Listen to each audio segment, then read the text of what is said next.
nyuma y'uko tubagejejeho inkuru y'umuburo ukomeye cyane watanzwe n'abayobozi ba M23 Colonel Wiringoma Lieutenant Colonel Bertrand Bisimwa ndetse na Lawrence Kanyuka. Ubu noneho amakuru mashya agezweho nuko M23 yagize gutya nayo ntibirebere ikavuga ngo ntabwo mu Burundi ngomba gukomeza guturuka ibisasu birimo kuza kuturasa hano muri Kamanyura ndetse na Katogota ndetse na Kaziba, ahubwo natwe tugomba kugira ikintu dukora. Nibiki bibaye byose turabibafitiye muri aya makuru.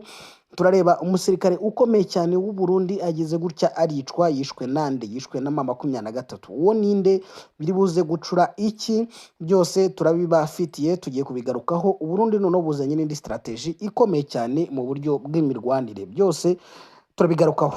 Weho bana natwe kora subscribe ujye udukurikira umunsi ku wundi, ibyiza byose uzajya ubisanga hano. Tudatinze rero reka dutangire. Ejo nibwo twabagejejeho umuburo ukomeye cyane watanzwe n'abayobozi cyangwa high ranking officials bo muri M23. Ubu noneho ntabwo bikiri umuburo, ahubwo uyu mutwe ugize gutya urasa ku butaka bw'u Burundi. Ni nyuma y'igihe ingabo z'u Burundi zisuka amabombe mu bice bituwe n'abaturage benshi mu ntara ya Kivu y'Amajyepfo. Amakuru aturuka mu Burundi aravuga yuko ingabo z'M23 zarashe igisasu ahitwa Nyakagunda muri zone ya Rugombo iherereye mu yahoze ari intara ya Cibitoke. Iki ni igisasu amakuru avuga ko ngo cyakomerekeje umwana w'imyaka 3. Hanyuma rero ejo muhagana mu masaa 6:50 ngo ari ikindi gisasu cyaturutse muri Repubulika ya Demokarasi ya Kongo, nabwo cyarashwe ku musozi wa Mparambo uherereye muri commune Cibitoki, kigwa muri metero nke uvuye mu birindiro by'ingabo z'u Burundi. Ambasaderi Arenyamitwe ugeze kuba minisitiri w'ububanyi n'amahanga w'u Burundi abinyujije kuri X yavuze ko kuba biriya bisasu byarashwe atari kwica mu buryo bubabaje amategeko mpuzamahanga gusa, ahubwo ari n'igitero kigaragara kandi cyeruye ku busugire bw'igihugu cy'u Burundi. AFC M23 ikaba yarashe ku Burundi mu gihe yaba kuwa 4 yaba ndetse n'ejo kuwa 5 u Burundi bwakomeje gusuka amabombe mu duce twa Kamanyura na Katogota mu ntara ya Kivu y'Amajyepfo nk'uko nari maze kubivuga. Ejo abarundi bageze gutya barasa umunara w'itumanaho wa societe y'itumanaho yitwa Vodacom. Ni umunara uri hariya muri Kamanyura, bagira gutya barawurasa. Uwo munara ejo twarabiberetse urimo ugurumana, ndetse tubereka n'uburyo barashe ku bigo by'amashuri bakomeretsa abanyeshuri, abandi baricwa. Hari urutonde rurerure cyane M23 ikomeje kugenda itangaza igaragaza uburyo abarundi ibisasu barimo kurasa birimo kugenda bikica abantu hariya mu gihugu cya Kongo hara muri Kamanyura. Ni bisasu rero abayobozi bo mu M23 bemeza ko hari abaturage benshi byisha, abandi birabakomeretsa, byisenya ibikorwa remezo birimo amashuri, inzu nyinshi z'abaturage n'ibindi.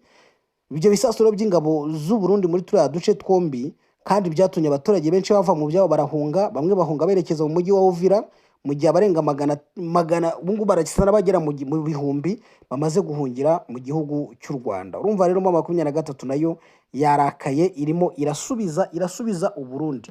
Gusa nanone tukiraho ngo mu gihugu cy'u Burundi tujye ku yandi makuru arimo kuvugwamo. Hari umusirikare w'u Burundi ugize gutya aricwa. Uyu nguyu ninde? Uyu nguyu yitwa Lieutenant Colonel, ni umusirikare mukuru, Lieutenant Colonel Atanaze Minani. Uyu nguyu bantu bo mu Burundi baramuzi, yari umuyobozi wa batayo ya 8 y'ingabo z'u Burundi ziri kurwanira hariya mu burasirazuba bwa Kongo. Uyu nguyu akaba yishwe arashwe n'umutwe wa M23. Aya ni amakuru urebye yatangiye gucicikana ku mugoroba, ariko turabareka tubanze dutohoze. Uyu mugabo rero ngo yaguye mu mirwano yahitanye n'abandi basirikare benshi b'u Burundi mu gace ka Ruvungi. Ejo twavugaga yuko hishwe abasirikare 143, ariko hari abandi bishwe ari muri Ruvungi. Abangaba bakabara abarundi barwana ku ruhande rwa FRDC, bakaba bahanganye na M23. Uyu Lieutenant Colonel Minani yahoze mu ngabo za kera z'u Burundi ex-FAB, akaba yarazamuwe mu ntera agahabwa ipeti rya Lieutenant Colonel muri Nyakanga uyu mwaka. No kuva mu kwezi kwa 7 nibwo yagizwe Lieutenant Colonel. Bakaba iri peti bashobora kuba bararimuhaye kugira ngo ajye kuri mission yo kurwana hariya muri warasirazuba bwa Repubulika ya Demokarasi ya Kongo. mu bemeje amakuru rero y'uyu mugabo harimo n'impirimbanyi y'uburenganzira bwa muntu, akaba n'umuyobozi w'umuryango Focode Pacifique Ninahazwe, ngo bitangaje kuri X ye. Hari n'abandi yatangaje nabo tugiye kugarukaho bamaze kwicwa cyane. Lieutenant Colonel Atanazi Minani, urumva ni umuyobozi yagize ati Lieutenant Colonel Atanazi Minani, umuyobozi wa bato ya 8 y'ingabo z'u Burundi muri RDC Tafok, yishwarashwe mu ijoro ryakeye n'abarinzi be batatu, bakaba bishwe mu mirwano ikomeye muri RDC. Yakomeje avuga ngo niwe musirikare ufite ipeti ryo hejuru mu gisirikare cy'u Burundi wiciwe muri iyi ntambara yo muri Kongo. Akavuga ati kugeza ubu ngubu yaba igisirikare cy'u Burundi yaba M23 bahanganiye muri Kongo, nta ruhande na rumwe ruremeza amakuru y'urupfu rw'uyu musirikare ukomeye w'u Burundi. Ariko ugiye kureba bijya bikunda gutangazwa na Pacifique Ninahazwe, uyu musirikare koko yishwe. Mu ntangiriro z'uku kwezi nibwo hari ihuriro ry'ingabo za FARDC na M23 bagize gutya basubukura imirwano ikomeye hariya muri ntara ya Kivu y'Amajyepfo. Amakuru akaba yemeza yuko ingabo za RDC, iz'u Burundi na Wazalendo bagiye kugaba ibitero bikomeye kuri Kamanyora. Ibi ngibi bihuye n'ibyatumye M23 ifata intwaro. Yari yamenye amakuru yuko ririya huriro rigiye kugaba ibitero bikomeye muri Kamanyora, igice uyu mutwe ugenzura. Noneho uyu mutwe ugafata icyemezo cyo kubatanga kubarasa. Urebye ibi bintu byanze bikunze nibyo byituma M23 irimo kurwana n'abarundi ishyizemo imbaraga zose. Reka turebe noneho, urebye iburyo abayobozi ba M23 bagenda bagaragaza ibyo abarundi barimo kugenda bakora. Urugero nk'umuyobozi wungirije wa M23 ushinzwe ibikorwa bya politike Bertrand Bisimwa, ejo yagaragaje ko ingabo z'abarundi ziri mu Burundi ziri kurasa muri Kamanyora, Katuguta na Ruvungi. Niwe wabyitangarije. Byanze bikunze rero M23 yagombaga guhita igira biti isubiza. Hanyuma ubu ngubu Uburundi nabwo ariko ntabwo bwicaye. Uburundi ntabwo bwicaye.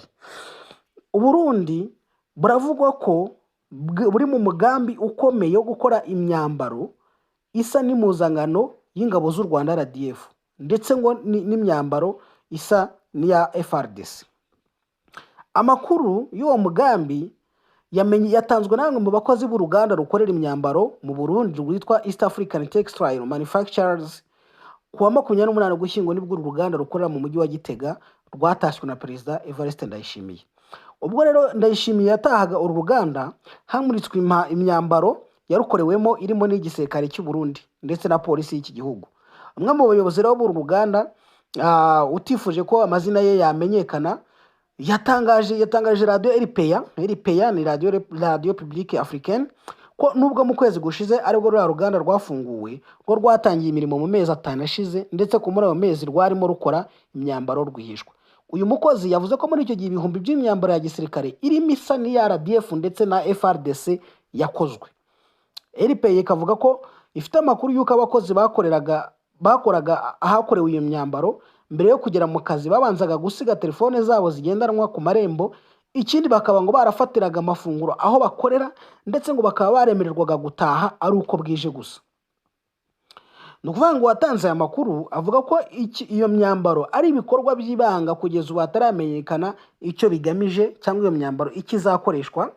Gusa ubuyobozi ngo bwa RDF bwabwiye nuzi radio RPA ko nta soko bwigeze butanga ryo gukorerwa imyambaro ya gisirikare iturutse mu Burundi, mbere yo kutagira ikindi buvuga ku myambaro yakozwe.